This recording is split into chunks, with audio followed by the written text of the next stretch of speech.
بسم الله الرحمن الرحيم. السلام عليكم ورحمة الله وبركاته. dadweynaha reer Djibouti meel kastoo joogtaan waan idin salaamayaa. ina Umar maantana wuxuu leeyahay biciidkan dili doono, saantan ka saari doono, sameyntan ka iibin doono, sumalkay dhali doonto, subagiisa macabaysiin mise macabaysiin buu leeyahay. waxa soo biiray arrinka ku saabsan bukhurka laga dhaliyo Quraanka ee tan iyo calankii la daba socdo, kolba mashruuc la soo saarayo, kolba kharash lagu cunayo ee la isdaba marinayo ayaa maantana durmaanka loo tumayaa iyo wilwilaha oo la leeyahay Quraankan soo saari doono ma qaadanaysiin mise ma qaadanaysiin. waa cajiib weey. waxa Allah u naxariistay gabayo uu yiri waa teer waa tana dhaanta buu yiri.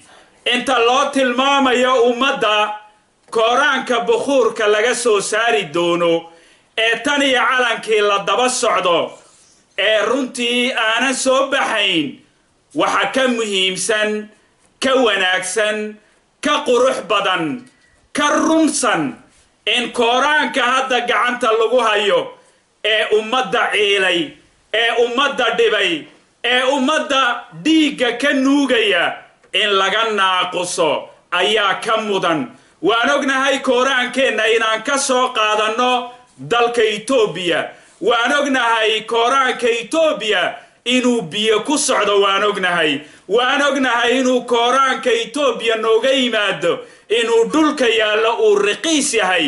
waan ognahay, laakiin ummadda dhiigga laga nuugaya, ummadda jeebkeega la baadhanaya, ummadda ayaa loo diidan yahay inay noolaato, inay caafimaad yeelato, inay nadiif noqoto ayaa loo diidan yahay.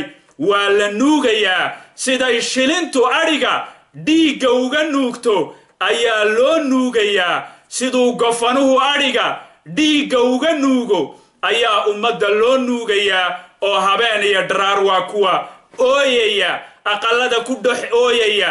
ma ninka jal u diiday dad buka, ma ninka caana u diiday carruur, ma ninka u diiday umusha inay caana cabto, ma ninka ummadda wiil iyo gabadhba, da iyo dhalinyarba u diiday inay caana cabbaan, oo caanahay doonaan ay cabbaan, caanahay doonaan iibsadaan, ayaa Quraanka raqiisinaya, ayaa Quraan dhulka u dhigaya, ayaa ummadda u naxariisanaya.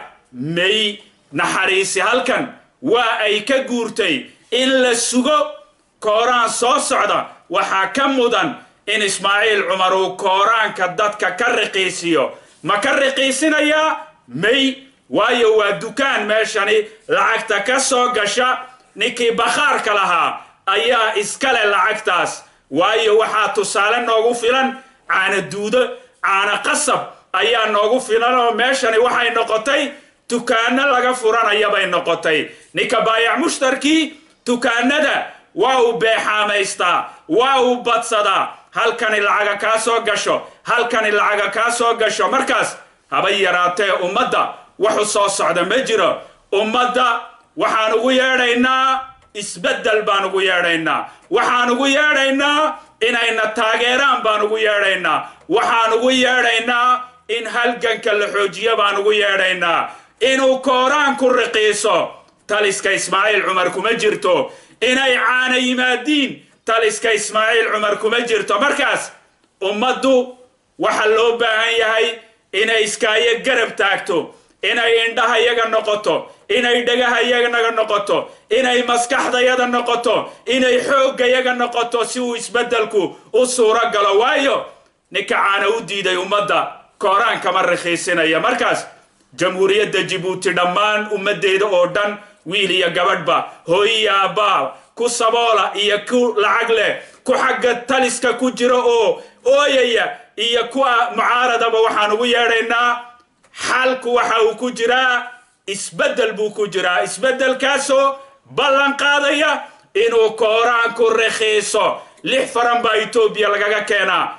imisa halkan la siiyaa 40 50 60 waa la wada ooyayaa kii lacagta haystay ayaa marka uu ededeeda tago lacagtii baa laga shubanayaa kii saboolka shaqaalaha ee noloshiisii la tacaalayay ayaa lacagtii laga shubanayaa kii miskiinka isagu waxba haynba waa uu gubtay waa uu ololay dalkeennana waan ognahay xagaagu 7 bilood buu socdaa kooraan lagama maarmayo klimatizer lagama maarmayo iyo kuwaan ognahay waa u bilaash weeyaan klimatizerada madbaxa iyo kaniifka ayaa klimatizera leh wax kastina waa u bilaash ninka kooraanku u bilaash yahay ee biyuhu u bilaash yihiin ee telefoonku u bilaash yahay ee gaaswaalku u bilaash yahay ee baabuurku u bilaash yahay ee wax kasta ay u bilaash yihiin ma dareemayaa kanin silcaya ee dhibban ee ooyaya ee lacagtiisii intoo jeebka lagala baxo